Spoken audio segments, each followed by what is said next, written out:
আমি আবারও তোমাদের সামনে চলে এলাম, আর আমি মল্লিকা। আজকে আমি তোমাদের সঙ্গে আর একটা কবিতা শেয়ার করব, সেটা হচ্ছে নিজের ঘরই হলো গেস্ট রুম। চলো ফ্রেন্ড, শোনা যাক।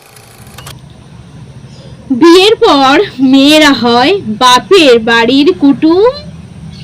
যে ঘরেতে থাকতাম আমি ওটা আমার নয়, ওটাই এখন ভাইয়া থাকে। পাশের গেস্ট রুমটা আমার।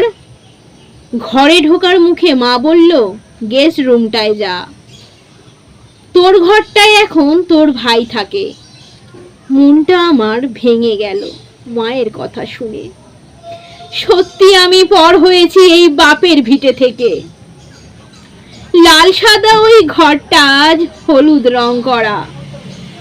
জড়িয়ে আছে কত যে স্মৃতি আমার এই ঘরে। হাসতাম কাঁদতাম এখানেই, ওই বালিশগুলোই জানে।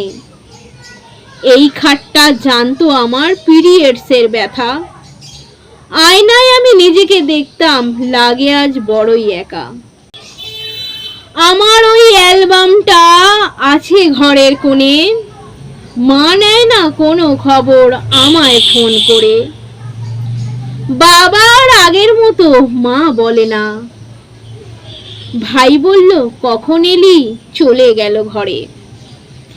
যাদের আমি আপন ছিলাম এখন আমি পর। থাকবো বলে গিয়েছিলাম বাপের আলয়ে। সুটকেসটা গুছিয়ে নিলাম, আজই যাব চলে। মা বলল, থাকবি বলে এলি, আজই যাবি চলে।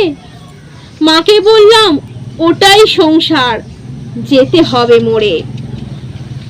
তোমার ঘরের গেস্ট আমি, ডাকলে আসবো আবার তবে। ভাইয়ের বিয়ে সামনেই না, তখন আসবো কয়দিন আগে। চুটিয়ে তখন মজা করব তোমাদের সাথে নিয়ে। এখন আমি আসি গো মা, ভালো থেকো তোমরা। আবার কবে দেখা হবে বলতে পারবো না।